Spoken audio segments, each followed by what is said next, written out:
Muito bem, agora dando prosseguimento às leituras de Jacob M, a revelação do grande mistério divino. Maravilhoso essa leitura sapiencial, sobrepujante. Jacob M, capítulo 2, sobre a mente, a vontade e os pensamentos da vida humana, como eles se originam da vontade de Deus e são um contrário ou uma imagem de Deus, na qual ele quer, age e habita. Sobre a mente, a vontade e os pensamentos da vida humana, como eles se originam da vontade de Deus e são um contrário ou uma imagem de Deus, na qual ele quer, age e habita. A razão diz: posto que a mente e os sentidos são uma vida natural que teve um início e está no tempo e na transitoriedade, como podem, durante esta vida terrestre, ser levados à suprassensível vida divina? Ou como a vida suprassensível ou sobrenatural pode habitar a vida natural? Resposta: a vida do homem é uma forma proveniente da vontade divina e foi insuflada por Deus na imagem criada do homem. Ela é a palavra formada do conhecimento divino, mas foi tão envenenada pelo sopro contrário do diabo e da cólera da natureza temporal, que a vontade da vida revestiu-se com o contrário terrestre exterior da natureza mortal, deixando seu próprio temperamento, equilíbrio, harmonia e entrando na separação das qualidades. Com a queda de Adão e seu progressivo afastamento de Deus, a vida da humanidade tornou-se cada vez mais terrestre e animal. Por isso ela ainda habita uma imagem ou forma terrestre e traz em si três princípia. De acordo com sua verdadeira origem, ela se encontra no afluxo da vontade de Deus, no conhecimento divino, e originalmente era um temperamento, harmonia, no qual a força divina agia de maneira sensível. Era um paraíso, uma ação das forças divinas, uma perpétua configuração da vontade divina. Esse desabrochar do paraíso deve ser entendido como o afluxo dos bons sentidos, através dos quais a sabedoria divina é configurada, de modo que, mediante tal figura ou imagem, a inteligência divina revela-se através do afluxo da vida dos sentidos bons, celestes. É por isso que essa figura é justamente denominada uma imagem de Deus, na qual a vontade divina se revela. O homem. Essa figura é um homem. Porém, quando o colérico demônio soprou sobre essa imagem, sobre o primeiro princípio dessa vida do homem, sugeriu que seria bom e proveitoso que rompesse com o afluxo dos sentidos da vida do temperamento, que se dirigisse a uma imagem que lhe fosse própria e tivesse uma existência em conformidade com as qualidades ou propriedades da pluralidade, a fim de provar a desarmonia, isto é, conhecer o bem e o mal e ser sensível a eles. O primeiro princípio, o mundo tenebroso e centro da natureza eterna, que é constituído pelas três primeiras forças ou qualidades da natureza: a distringência ou contração, o amargor ou expansão e a angústia ou rotação. É a raiz da alma eterna, a centelha divina do homem. Sugeriu que o homem destruísse a harmonia que reinava entre as forças e entre os princípios que o constituíam.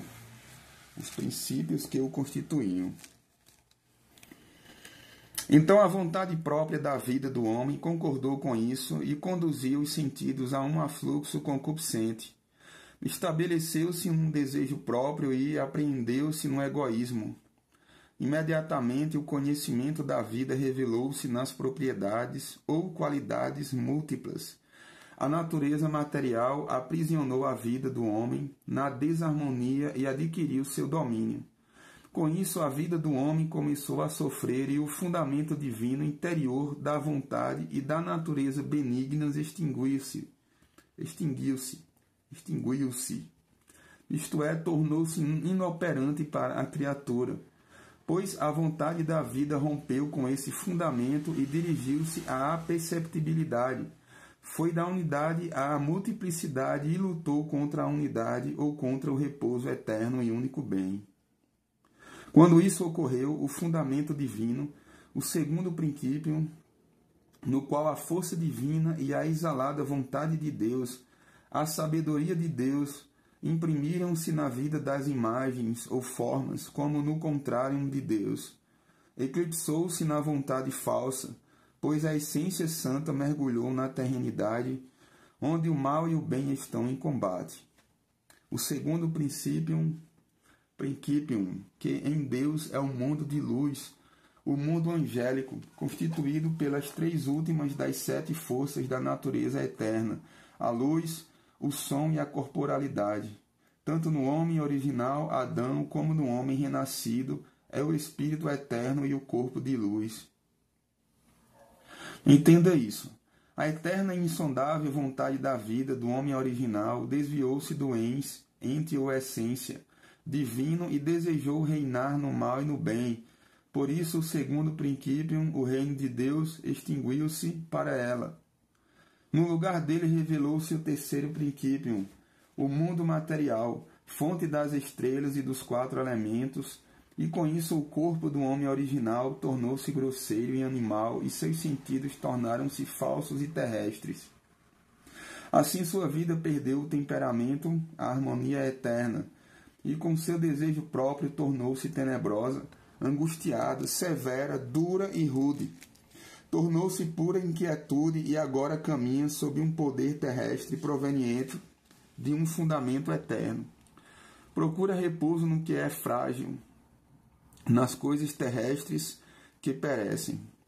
Mas não o encontra, pois a fragilidade não tem semelhança com a vida.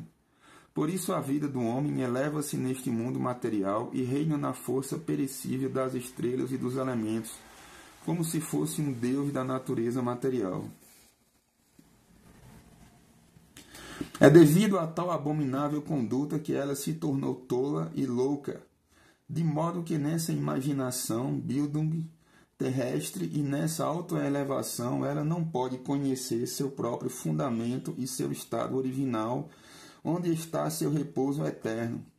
Como ela quis habitar o que perece, o que passa tão rápido quanto fumaça, conduziu-se para fora do ens, ente ou essência divino e entrou no ens terrestre, tornando-se um ser extremamente frágil.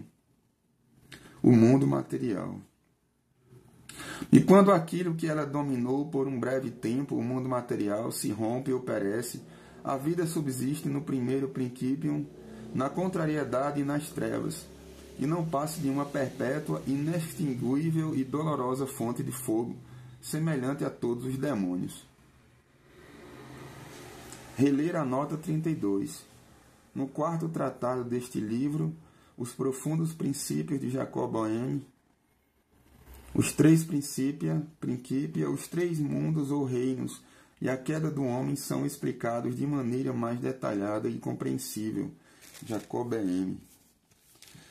Imediatamente após tal queda, o grande amor de Deus veio novamente em auxílio dessa vida cativa e insuflou-se de novo no ens interior, na essência extinta de natureza divina. Deu-se à vida do homem como um contrário, como uma nova fonte da unidade, do amor e do repouso divinos. Entrou no extinto ens divino e revelou-se ali, como que a vida foi capaz de extinguir a dor e a inquietude que tinham sido despertados no centro de sua egoidade.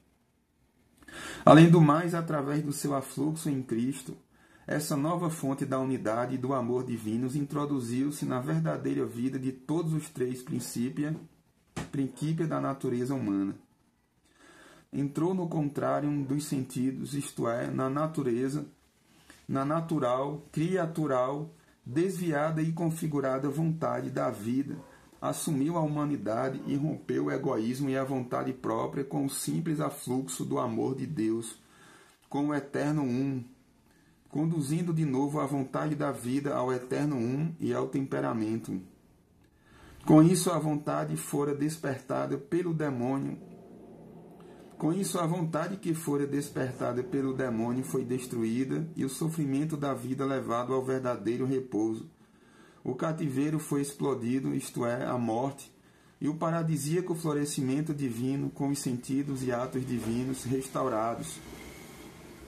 A vida santa atravessou o confinamento da morte, repreendendo a morte e a vontade do demônio, e assim mostrou poderosamente como o Eterno Um pode predominar sobre a multiplicidade e a egoidade, e como o poder da semelhança configurada, ou contrário, não pode ser um Deus, pois somente o poder do não configurado e supraconfigurado rege todas as coisas.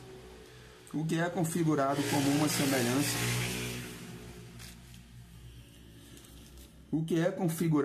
uma semelhança é apenas um contrário para a não configurada vontade de Deus, através do qual ela age.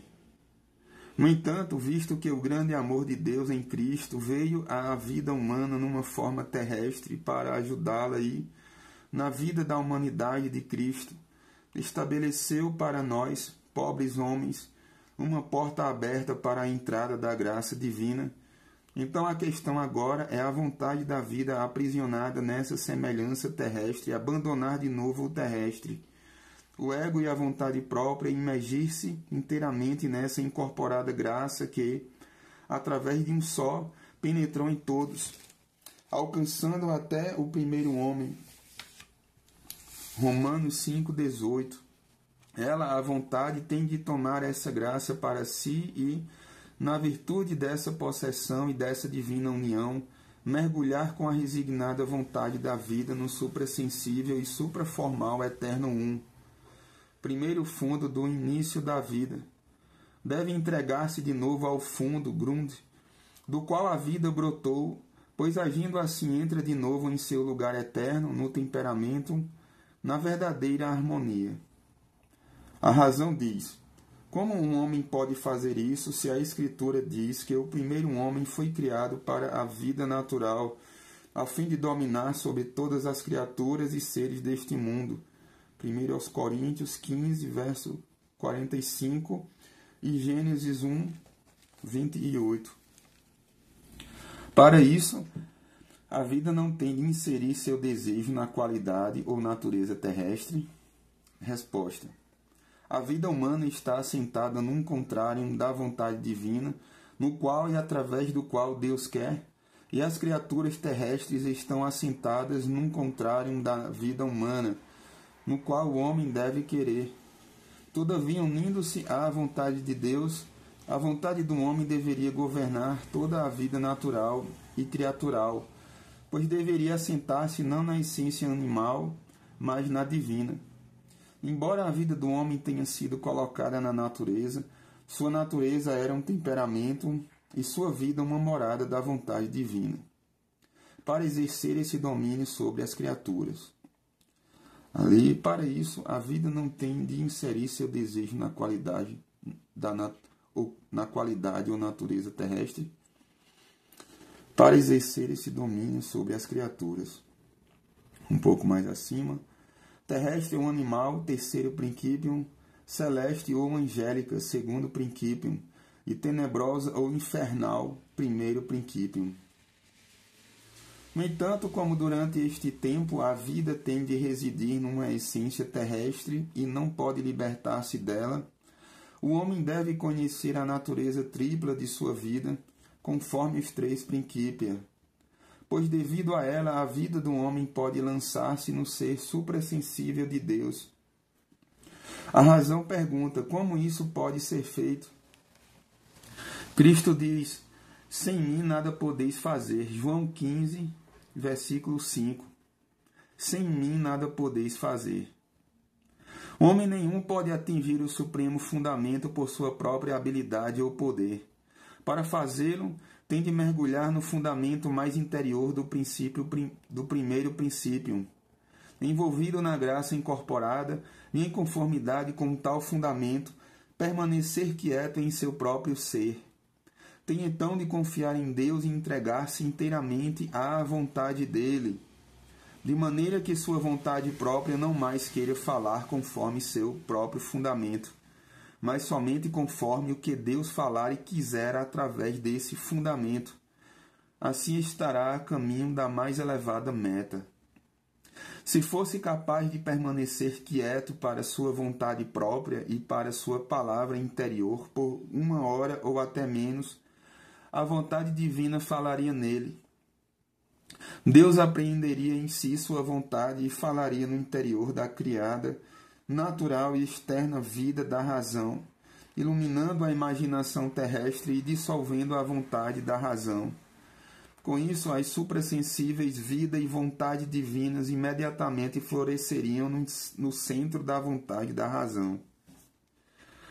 Pois se a vontade própria da vida, que se desviou da vontade de Deus, pudesse deter, ainda que por um momento, suas ações na natureza, seria lançada para além de toda a natureza, uma vez que na vida que se entrega ao seu fundamento divino, o falar de Deus não pode deixar de exprimir-se.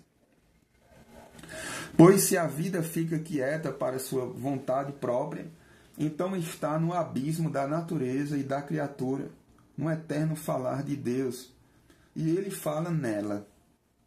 Pois a vida se originou e veio ao corpo através do falar de Deus e não passa de uma imagem da vontade de Deus.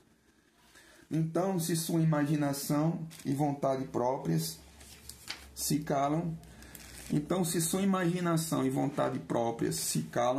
a imaginação e a vontade divina se elevam. Pois o que quer que seja desprovido de vontade constitui uma só coisa com o nada e está fora e acima da natureza. E esse abismo ou nada é o próprio Deus. Portanto, visto que o abismo, isto é, o sem fundo, um grunde. Deus é um eterno falar, um soprar de si mesmo. Então o abismo ou sem fundo também fala na vida resignada.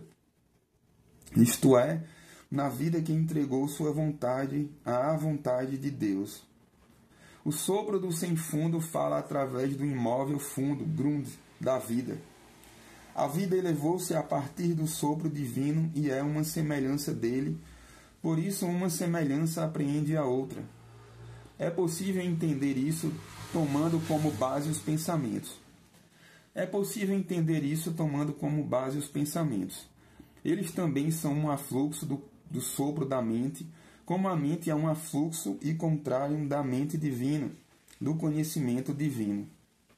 Assim como, através do soprar de sua sabedoria e de seu conhecimento eternos, Deus revelou-se, mediante a natureza e a criação, na santa vida interior dos anjos e dos homens e introduziu sua vontade de conhecimento na forma, a fim de ser proferido novamente de maneira formada, verbal, assim também por meio da natureza visível e do contínuo soprar das criaturas do mundo visível, sempre fez com que o exterior, proferido pela natureza, estivesse sujeito ao fundo interior, de modo que o interior governasse o exterior corporal e fosse o espírito dele, através da contínua criação das criaturas do mundo visível. Portanto, saiba que a introvertida, isto é, voltada para o interior, vida do homem renascido pode e deve, com a força e poder divinos, governar a vida racional exterior proveniente das estrelas e dos elementos. Portanto, saiba que a introvertida, isto é, voltada para o interior, saiba que a introvertida vida do homem renascido pode e deve, com a força e poder divinos, governar a vida racional exterior proveniente das estrelas e dos elementos. Se a vida eterna interior do homem não governa a vida exterior, terrestre e astral com o poder e a luz divina, rompendo a vontade do desejo terrestre, no qual jaz a imagem da serpente, então ainda não houve novo nascimento. A vontade divina não está presente em ato nessa vida e tal homem, enquanto permanecer apenas na vontade terrestre, não é um filho do céu. Pois através da imaginação da vontade falsa, a sabedoria divina do homem adquire uma qualidade terrestre e animal e ele passa a ser, em seu corpo, um animal maligno e, em sua alma, uma vontade falsa e adversa, que não quer Deus, mas habita sua própria imaginação e conhecimentos sensíveis, à maneira dos demônios. Por isso Cristo diz: quem não ajunta comigo, separa. Mateus 12, versículo 30. Quem não ajunta comigo, separa. Isto é, quem não trabalha, quer e age conforme a incorporada graça divina que Deus revelou e ofereceu através de Cristo, mas trabalha segundo a vontade própria, natural, dispersa não apenas a ordem divina dos sentidos, mas também suas próprias obras, em direção a um falso fundamento. Tome o sol como exemplo. Se uma planta não tem seiva, ela é queimada pelos raios do sol, mas se tem seiva, os raios do sol a aquecem e a fazem crescer. O mesmo ocorre na vida da essência do homem. Se ela não tem o ens, a essência da doçura e do amor de Deus, o Eterno Um imprime-se numa feroz e ígnea pungência, de modo que torna-se completamente inflamada, faminta, concupiscente, invejosa e espinhosa, fazendo com que um pensamento e uma vontade semelhantes brotem na vida do corpo em todos os seus caminhos e obras. Da natureza ígnea, concupiscente e invejosa, dispersa e destrói com o pungente sentido, sensos da vida tudo o que é bom. Tudo aquilo com que ela tem contato corre perigo, pois ela lança sobre tudo seus envenenados raios. Quer atrair tudo para si e então lança seu veneno, sua faminta cobiça, sobre aquilo que quer possuir. Todavia, se essa ígnea vida vem a comer do amor divino, torna-se semelhante à luz brotando do fogo. A verdadeira vida sai da natureza ígnea como um novo espírito, como vontade do amor divino, e não é mais devoradora como a natureza do fogo, mas doadora como a da luz.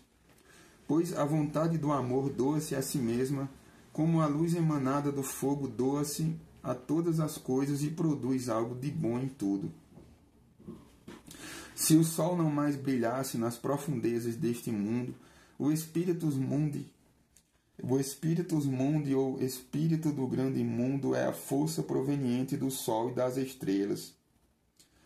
O Spiritus Mundi das estrelas seria totalmente severo, rude, seco, adstringente, grosseiro, tenebroso e duro na natureza sulfúrea e mercurial dos 4 elementos. Então toda a vida que há nos elementos morreria e o homem logo veria o que são o inferno e a cólera de Deus. De maneira similar, o homem exterior é o limos. Limos, lama em latim, é uma quintessência, a extração de uma totalidade. No caso, é a quintessência de todo o universo visível. De maneira similar, o homem exterior é o limos.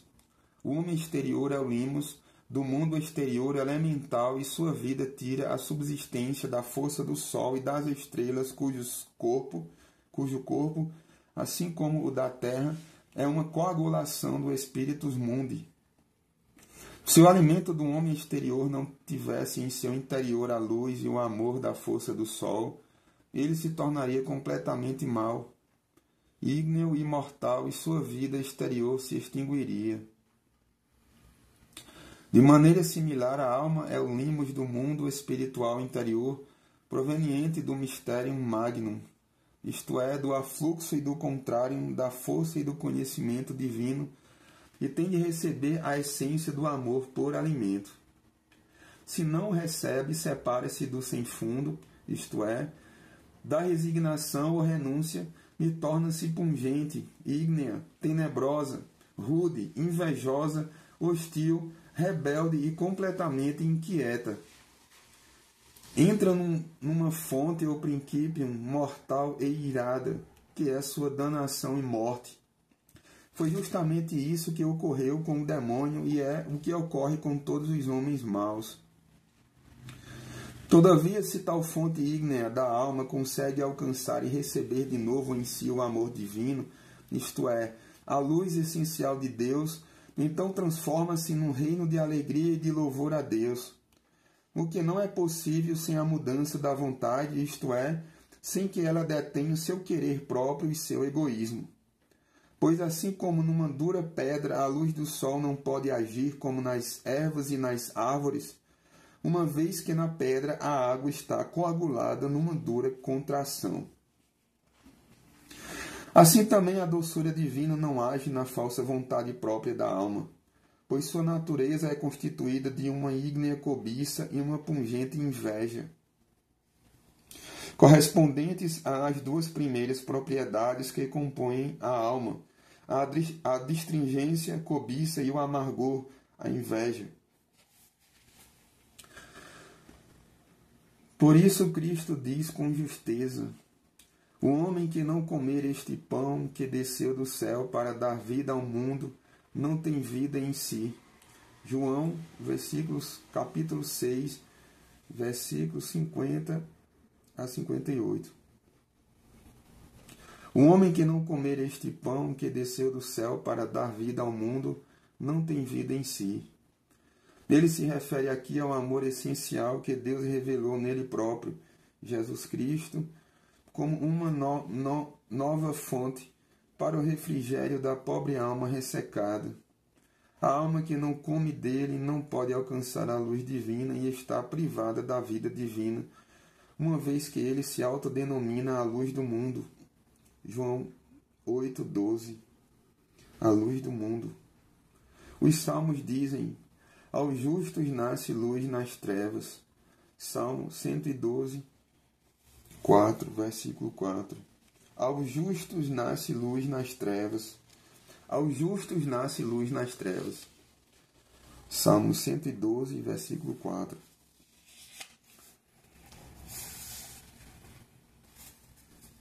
Capítulo 3. Capítulo 3. Sobre o fundo, Grund, natural, como a natureza é um contrário para o conhecimento divino, através do qual a vontade eterna e o conhecimento insondável e sobrenatural tornam-se perceptíveis, visíveis, operantes e desejosos, o que é o mysterium magnum, como Deus está perto de todas as coisas e preenche tudo. A mais preciosa porta a ser cuidadosamente considerada pelo leitor que ama Deus. Em João, capítulo 1, versículo de 1 a 3, está escrito: no início era o Verbo, e o Verbo estava junto de Deus, e o Verbo era Deus. Ele estava no início junto de Deus. Tudo foi feito por intermédio dele, e sem ele nada do que foi feito se fez. O início de todos os seres foi o Verbo ou a Palavra, como sopro exalado de Deus. Desde a eternidade, Deus é o eterno um, e assim permanecerá eternamente. Mas o Verbo é o afluxo da vontade divina ou o conhecimento divino.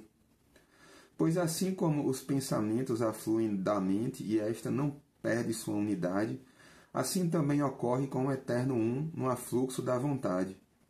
Está dito: no início era o Verbo, pois o Verbo, como afluxo da vontade de Deus, é o eterno início e assim permanece eternamente, uma vez que ele é a revelação do eterno um, através do qual a força divina é levada ao conhecimento de algo. Nós entendemos o Verbo como a revelação da vontade de Deus, e entendemos Deus como o Deus oculto, isto é, o eterno um, a partir do qual brota eternamente o Verbo. A respeito disso, o leitor também leria com proveito os diferentes níveis de realidade. O paradoxo do nada, de Patrick Paul. Ópera citada que tem como eixo mestre os mesmos versículos do Evangelho de São João citados aqui por Jacob Behm, e os explica de maneira exatamente análoga a este, mas apoiando-se na árvore da vida da tradição judaica. Assim, o Verbo é o afluxo do Divino Um, e como sua revelação é o próprio Deus. Esse afluxo emana de Deus, e o que flui dele, Verbo, é a sabedoria, a Sófia, a Virgem, que é o início e a causa de todas as forças, cores, virtudes e qualidades. Dessa revelação das forças, a Sófia, na qual a vontade do Eterno Um se contempla, flui a inteligência e o conhecimento de todas as coisas, istes.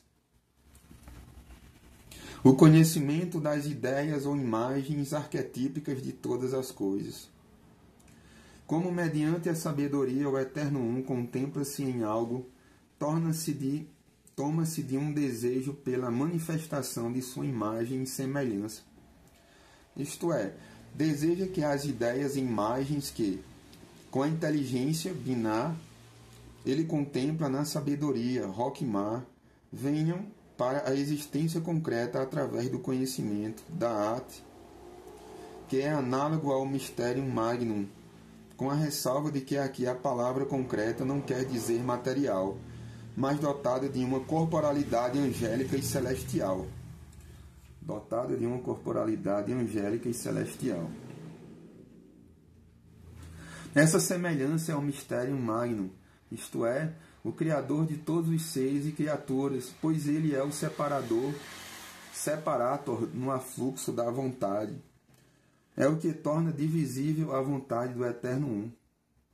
O Mysterium Magnum, o separator ou arqueus no afluxo da vontade, é o princípio que extrai o múltiplo a partir do Um e tem correspondência com a Sefirá da At, conhecimento da tradição judaica da At.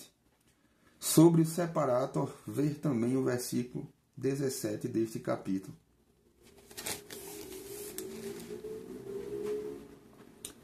Ele é a divisibilidade da vontade e o que torna divisível a vontade do Eterno Um.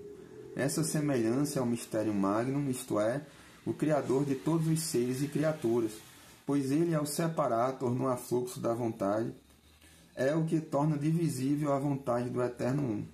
Ele é a divisibilidade da vontade a partir da qual as forças e qualidades se manifestam.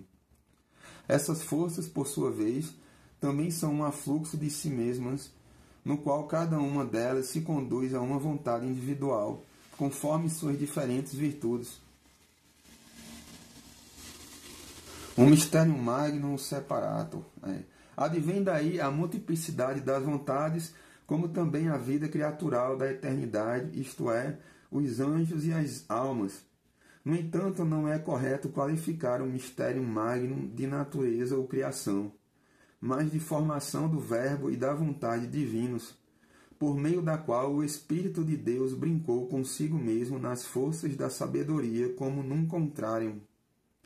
Assim como através dos pensamentos a mente do homem se introduz na inteligência, num contrário que lhe é semelhante, afluindo junto com os pensamentos e apreendendo-se em imagens nas quais a vontade da mente age, de modo que, mediante o desejo, ela se conduz à pungência, isto é, a uma magnética atração, da qual surgem a alegria e a tristeza.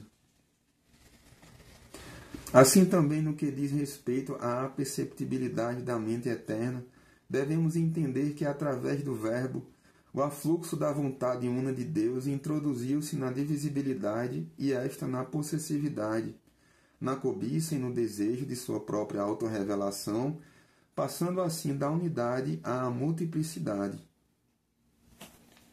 O desejo é o fundamento, o início da natureza, da perceptibilidade da vontade própria. Por meio dele, a divisão da unidade foi conduzida à possessividade, com o que a multiplicidade das vontades foi levada à perceptibilidade da ipseidade ou egoidade, à verdadeira vida criatural perceptível, ou seja, foi levada à criação dos anjos e das almas. Pois a vontade do Eterno Um não é perceptível nem tende para nada, uma vez que nada há para onde possa tender, exceto para ele mesmo. Por isso ele se conduz para fora de si e leva o afluxo de sua unidade à multiplicidade, à apreensão da ipseidade ou egoidade, como num lugar ou estado da natureza do qual advêm as qualidades. Cada qualidade tem seu próprio separator, seu divisor e criador, em si mesma e é completa em si, conforme a natureza da unidade eterna. Assim, o separator de cada vontade desenvolve, por sua vez, qualidades em si mesmo, de onde surge a ilimitada multiplicidade. Com isso, o eterno um se faz perceptível, não conforme a unidade, mas conforme o afluxo da unidade. Todavia, devido à magnética possessividade, o afluxo é elevado à grande pungência e, por fim, à natureza ígnea, na qual o eterno um torna-se majestade e luz. Todavia, devido à magnética possessividade, o afluxo é elevado à grande pungência e, por fim, à natureza ígnea, na qual o eterno um torna-se majestade e luz. Com isso, a força eterna torna-se desejosa e efetiva e dá origem à vida sensível, uma vez que no verbo das forças em afluxo origina-se uma eterna vida sensível. Pois se a vida não tivesse sensibilidade ou perceptibilidade alguma, tampouco teria vontade ou efetividade. Quem a torna efetiva e capaz de vontade é a angústia. Porém, a luz proveniente da ignição do fogo a torna alegre, pois a luz é uma unção, uma cura da angústia. A luz é uma unção, uma cura da angústia. O mundo visível e suas criaturas foram criados a partir dessa eterna operação da perceptibilidade e da sensibilidade que esteve presente na natureza desde a eternidade. Com o surgimento do mundo visível, o mundo visível e suas criaturas foram criados a partir dessa eterna operação da perceptibilidade e da sensibilidade que esteve presente na natureza desde a eternidade. Com o surgimento do mundo visível, esse eterno movimento em direção ao fogo, à luz e às trevas, conduziu-se a um contrário e fez com que o separator presente em todas as forças do afluxo se tornasse um administrador da natureza. Com o surgimento do mundo visível, esse eterno movimento em direção ao fogo, à luz e às trevas, conduziu-se a um contrário e fez com que o separator presente em todas as forças do afluxo se tornasse um administrador da natureza, por meio do qual a vontade eterna governa, produz, forma e configura todas as coisas. Portanto, não podemos dizer de modo algum que a essência de Deus é algo que está distante, que possui um lugar ou habitação especial, pois o abismo da natureza e da criação é o próprio Deus. O mundo visível, junto com suas criaturas, não é outra coisa senão o afluxo do verbo inserido em qualidades. Pois nas qualidades surgiu a vontade própria e, com a possessividade da vontade, surgiu a vida criatural. Esta, no início deste mundo visível, inseriu-se numa possessividade, num fundamento criatural que o separator dividiu conforme as qualidades, inserindo-as, por sua vez, na vontade própria. Assim, através da vontade própria de tal desejo, surgiu uma substância, um corpo semelhante a essas qualidades e a essa possessividade, na qual o separator imprimiu-se e por meio da qual se fez visível, como pode ser visto em todas as coisas vivas. Em tal contrário da vontade divina, devemos entender duas espécies de vidas, uma eterna e outra temporal, mortal. A vida eterna está no eterno, origina-se do verbo eterno e reside no fundamento do eterno, mundo espiritual.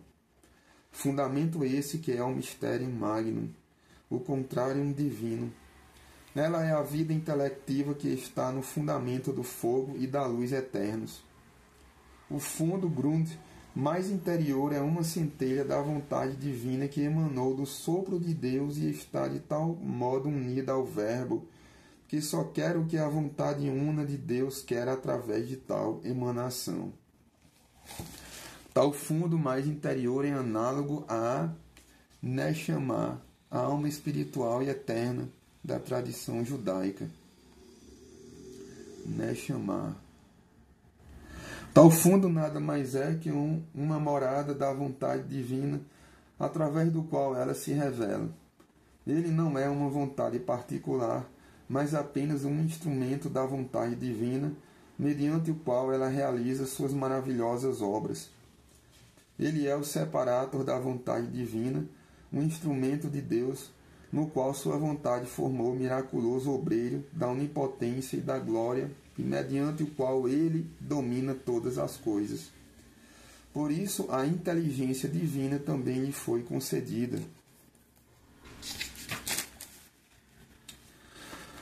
A outra vida é um primitivo afluxo do separator de todas as forças e é chamada de alma do mundo exterior.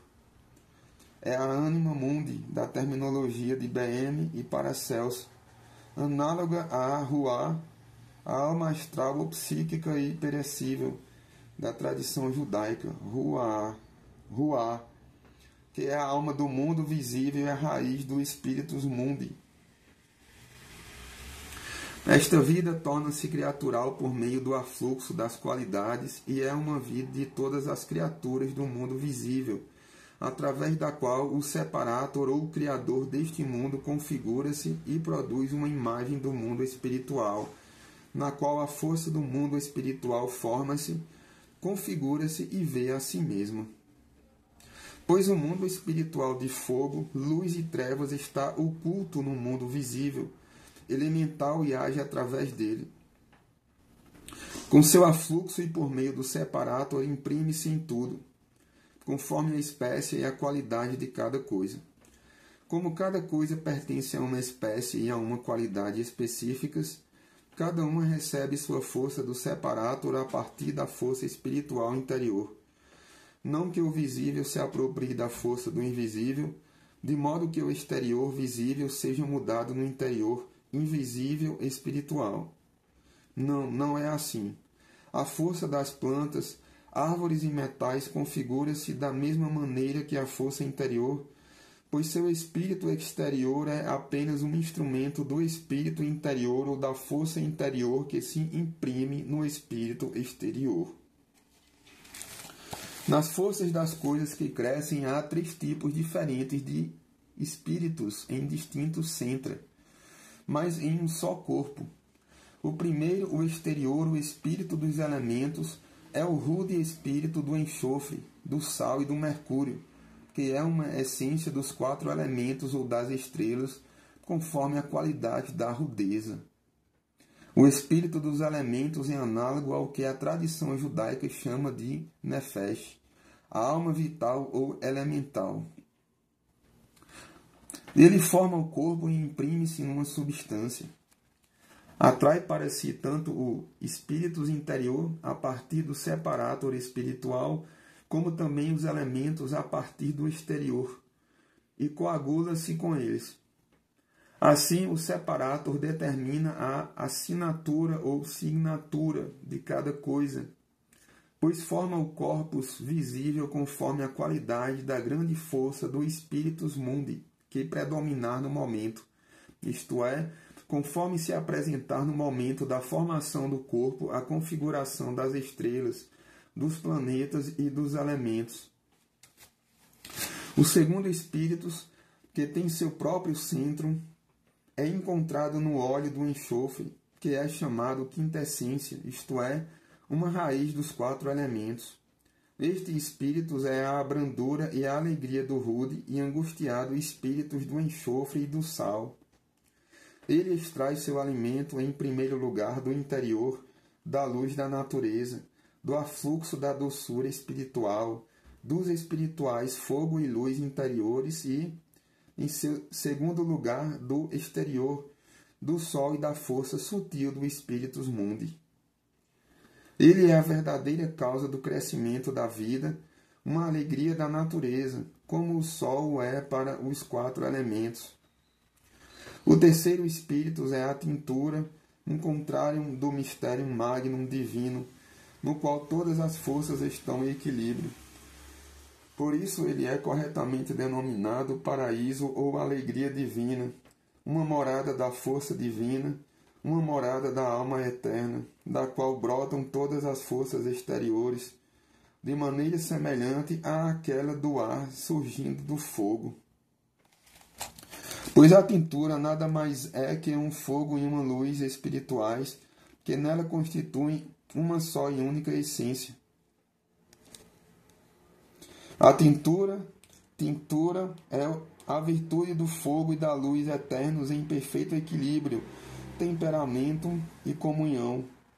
Ela é a espiral da vida que percorre os três mundos, o de trevas, o de fogo e o de luz, e as 7 propriedades, transmutando-os e levando-os à perfeição. No entanto, como tem em si o separator mais interior, o afluxo da vontade divina para a manifestação, ela é o fundo a partir do qual surgiu a primeira divisibilidade das qualidades na essência deste mundo.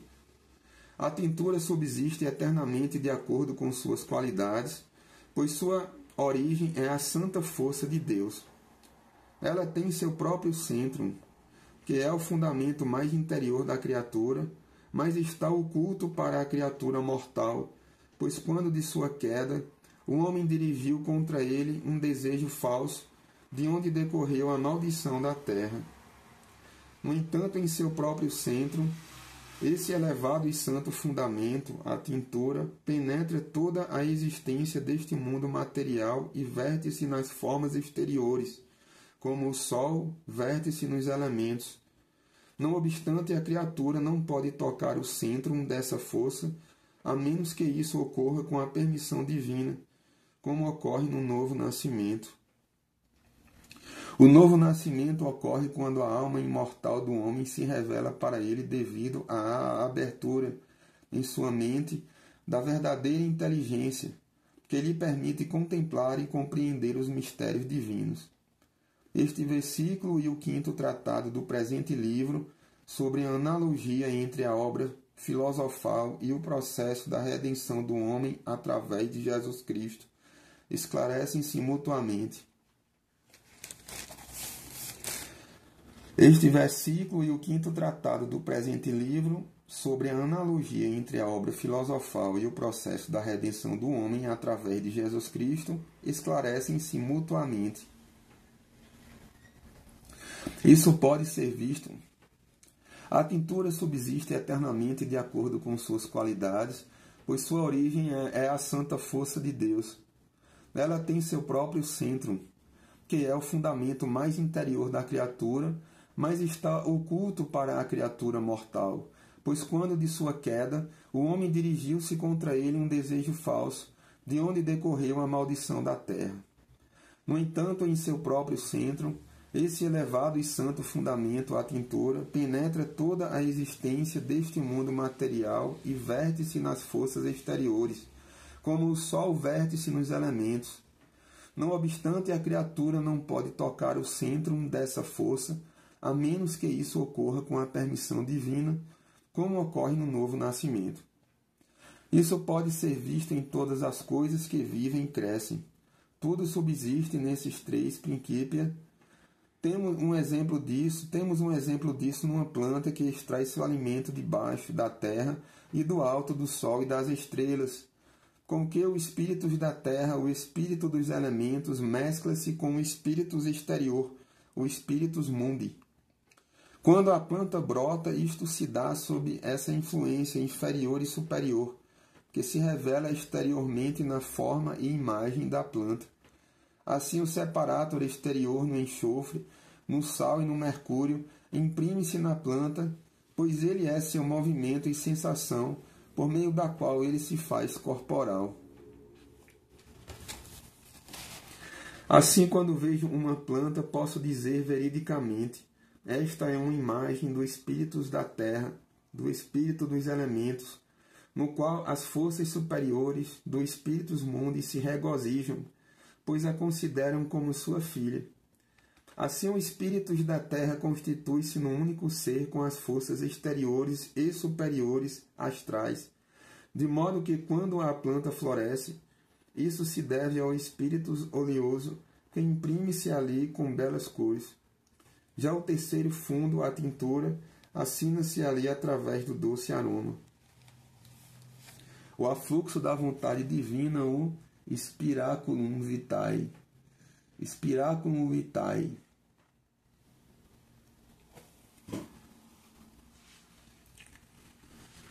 Ok. Já o terceiro fundo, a tintura, assina-se ali através do doce aroma.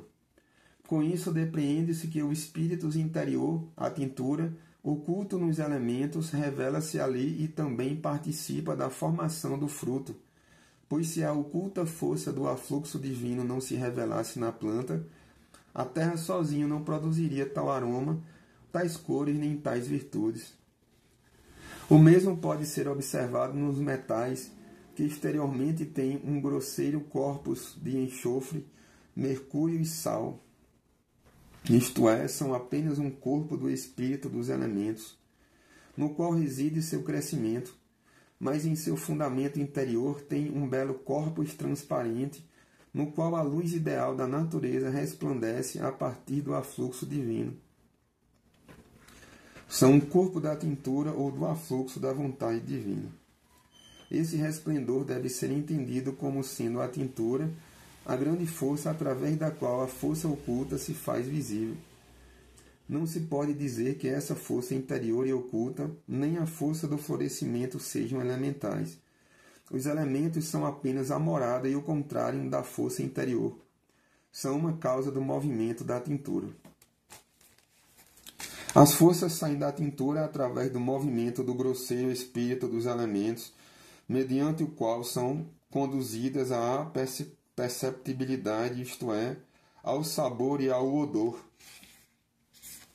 São um corpo da tintura ou do afluxo da vontade divina, o afluxo divino, no qual a luz ideal da natureza resplandece a partir do afluxo divino.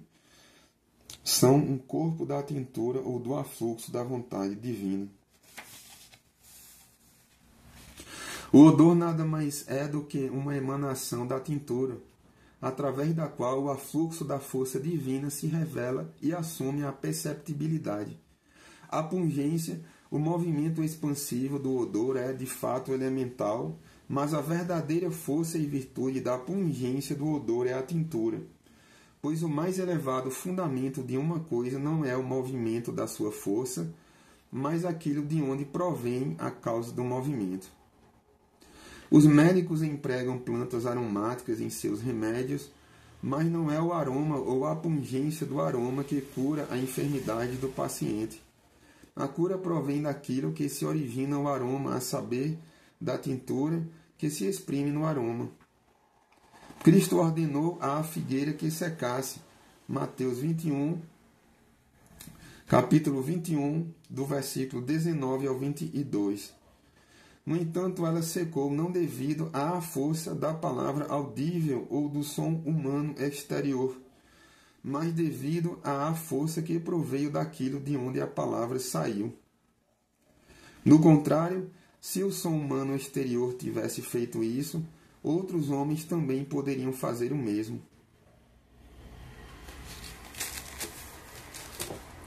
O mesmo deve-se entender da fé. A crença ou aceitação de uma coisa não é a verdadeira fé, muito menos o verdadeiro conhecimento.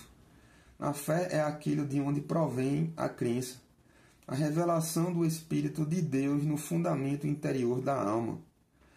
É esta revelação que, através da confissão da fé, forma-se na palavra proferida, tornando-se perceptível exteriormente, operando com os elementos visíveis e manifestando-se exteriormente. Depreende-se daí que o Espírito de Deus coopera na obra da fé, do mesmo modo que ele atua mediante a força do mundo elemental ou material e se faz visível através da existência deste mundo material. Assim posso verdadeiramente dizer de todas as coisas que vejo, sejam boas ou más, aqui nesta coisa, o oculto espírito do separator de todos os seres configurou-se numa qualidade e criou para si um contrarium, uma imagem conforme seu afluxo, seja conforme o mal ou conforme o bem, tudo segundo as qualidades da natureza. Conforme o calor, a frieza, a distringência, o amargor, a doçura, a acidez ou qualquer outra qualidade. isto é, conforme a qualidade, força ou propriedade que predominou entre as 7 forças principais e as múltiplas forças secundárias e conforme a natureza de sua interação, colérica ou amorosa. A frieza é uma das forças principais, pois é uma das qualidades da distringência, isto é, da força magnética ou do movimento contrativo. O calor é juntamente com o fogo, a 4ª força principal da natureza eterna. Já a acidez e a doçura são qualidades secundárias resultantes dos 7 principiais. Reler as notas 5 e 8 deste tratado. O calor é juntamente com o fogo a 4ª força principal da natureza eterna. Já a acidez e a doçura são qualidades secundárias resultantes das 7 principiais. Reler as notas 5 e 8 deste tratado. Todas essas configurações têm exteriormente essa natureza elemental material, isto é, enxofre e sal, mas no seu fundamento interior, na tintura, elas são boas e proveitosas e servem de alimento para a vida de sua semelhança, de seu contrário. Conforme seu fundamento exterior, de natureza astral e elemental, elas habitam todas as qualidades. Todas as coisas, ervas, plantas, árvores, animais, pássaros, peixes, vermes, ou o que quer que seja, são proveitosas e provêm do separator de todos os seres, do verbo ou da vontade separável de Deus, através do qual o separator de cada qualidade criou para si um contrário no qual age.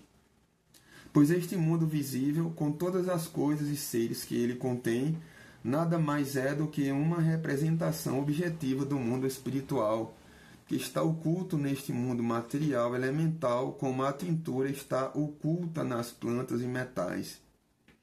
E assim como através de seu afluxo, a tintura configura-se e se faz visível em todas as coisas com sua virtude, de modo que pela forma, pelas cores e pelo cheiro de cada coisa podemos ver e saber que tipo de separator estava na tintura ou que tipo de afluxo emanou da vontade divina na tintura a partir do mistério magnum. Assim também podemos reconhecer no mundo visível, isto é, no sol, nas estrelas, nos elementos e em todas as criaturas, o fundamento interior do qual elas provêm. Pois coisa alguma proveio de fora de seu lugar, locus, mas o fundamento grunde de todas as coisas está no lugar em que cada uma delas cresce. Os elementos têm sua causa ou fundamento, a partir da qual brotam neles mesmos. As estrelas também têm seu caos, seu fundamento em si mesmas, no lugar em que elas se encontram. Os elementos nada mais são do que uma imagem formada imóvel do que é invisível e imóvel. Os elementos nada mais são do que uma imagem formada imóvel do que é invisível e imóvel. As estrelas também são um afluxo das qualidades do mundo espiritual, conforme a divisibilidade do separator, cujo fundo é o verbo ou a separável vontade de Deus. O ser e o movimento dos elementos são fogo, ar, água e terra, nos quais estão o espesso e o delgado, o espesso e o delgado, o úmido e o seco, o duro e o mole, que estão unidos numa única substância, espesso. Cada um deles não provém de origens diferentes, mas todos procedem de um único fundamento, que está em toda parte. Devemos então entender por que em determinado lugar a ignição do afluxo do verbo dirigiu-se mais a uma qualidade do que a outra, porque o movimento foi maior e houve mais matéria em determinado lugar do que outro, porque em cada lugar da terra há diferenças na matéria, na água e no ar. A partir disso, devemos entender também de onde vem a diversidade de maneiras, virtudes, regimes e espécies das criaturas. Todas as diferenças dessas qualidades se elevaram do mistério magnum, através do movimento das forças de todos os seres, Pois então a simples vontade de cada um dos seres moveu-se de uma só vez e conduziu-se da imperceptibilidade à perceptibilidade e à divisibilidade das forças, tornando a força eterna ativa e desejosa, de modo que em cada força elevou-se um desejo próprio, como um contrário. Esse desejo próprio no contrário das forças conduziu-se, por sua vez, de si para outro contrário, a partir do qual o desejo de cada afluxo tornou-se agudo, severo e denso, coagulando-se por fim nas coisas materiais. Uma vez que do afluxo das forças interiores provieram as trevas e a luz, a pungência do fogo e a brandura da luz, foi assim que se originaram as coisas materiais. Quanto mais o afluxo de uma força se estendeu, mais exterior e grosseira tornou-se a matéria, pois um contrário proveio sucessivamente de outro, até chegar por fim à grosseira terra. Todavia temos de compreender corretamente o fundamento dessa filosofia e mostrar de onde o duro e o mole se originaram. Podemos reconhecer isso nos metais, pois toda a matéria que é dura, como os metais, as pedras e também a madeira, as plantas e seus semelhantes, tem em seu interior uma tintura muito nobre e um espírito elevado e poderoso. Isso também pode ser encontrado nos ossos das criaturas, pois a mais nobre tintura, ou a grande doçura conforme a força da luz, encontra-se na medula óssea. No sangue, por outro lado, há apenas uma tintura ígnea do enxofre, do sal e do mercúrio. Isso deve ser entendido da seguinte maneira. Deus é o eterno um, a grande doçura e suavidade, que permanece em si mesmo, independentemente de seu movimento e de sua manifestação. No entanto, em seu movimento, ele é chamado Deus em trindade, em ser triuno, onde falamos de três, e não obstante de apenas um. Conforme esse aspecto, ele é denominado força e verbo eterno. Este é o mais precioso e supremo fundo, Grund, o movimento de Deus em sua trindade. E deve ser compreendido da seguinte maneira. A vontade divina encerra-se num lugar, numa egoidade, tendendo ao poder e torna-se ativa em si. Porém, também exterioriza-se mediante sua atividade e produz para si um contrário, a sabedoria, através da qual surge o fundamento e a origem de todos os seres. Saiba também que tudo o que neste mundo material é brando, suave e delgado, tem seu fundo e origem na autodoação, conforme a perpétua emanação da unidade e da eternidade. Vemos que na própria natureza do brando e do delgado, como no caso da água e do ar, não há sensibilidade dolorosa alguma, enquanto tal natureza se mantém una consigo mesma. Todavia, o que quer que seja duro ou pungente, como os ossos, a madeira, as plantas, os metais, o fogo, a terra, as pedras e coisas semelhantes, é resultado de um movimento análogo ao da força divina quando se depara com a rudeza e aspereza da natureza. Pois então ela encerra-se em si mesma e passa a subsistir ali apenas como uma centelha ou como uma nobre joia.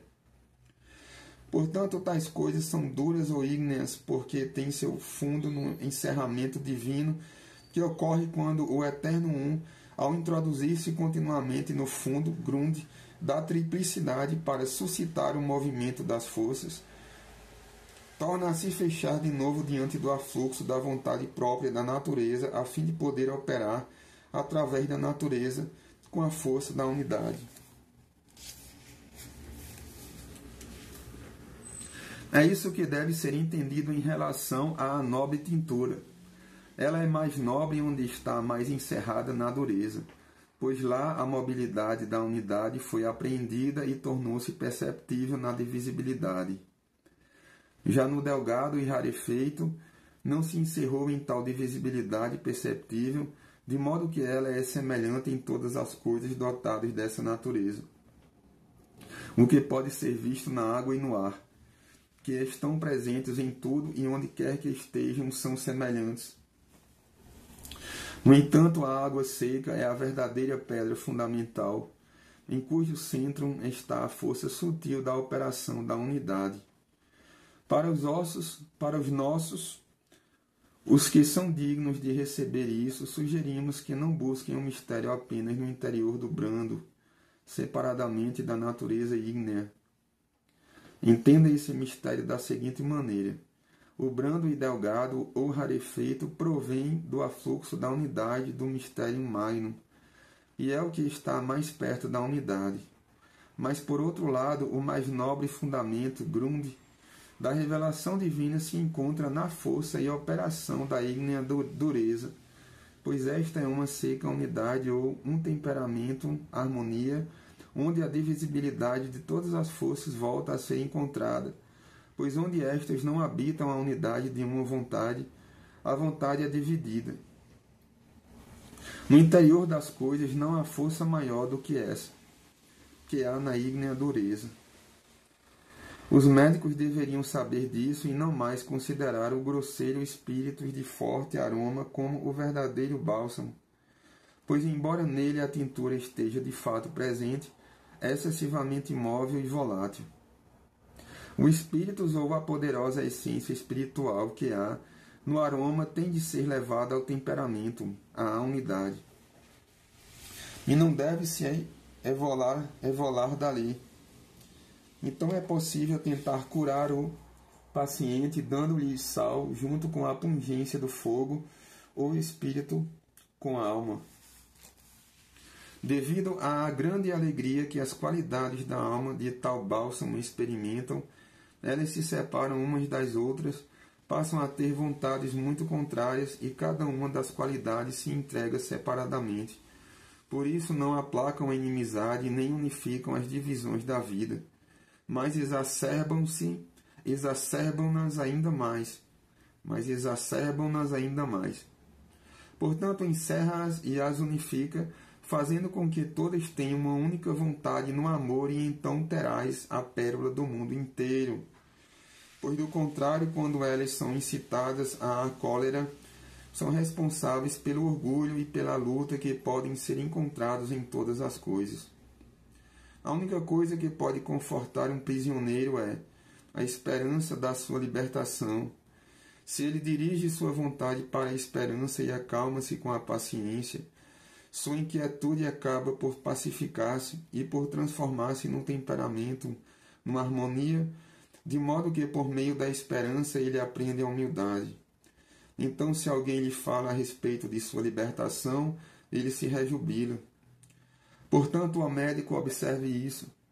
Se fores capaz de entender o meu sentido interior e exterior, isso será a tua pérola.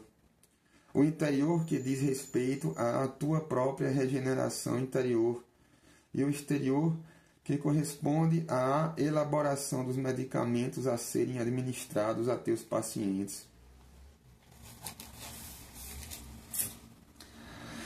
A única coisa que pode confortar um prisioneiro é a esperança da sua libertação.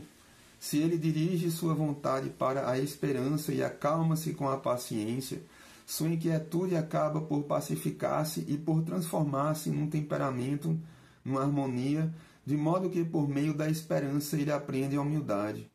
Então, se alguém lhe fala a respeito de sua libertação, ele se rejubila. Portanto, ó médico, observe isso. Se fores capaz de entender o seu sentido interior e exterior, isso será a tua pérola. Muito bem, aqui terminamos o capítulo 3, para darmos continuidade à leitura do grande mistério divino de Jacob Boehme.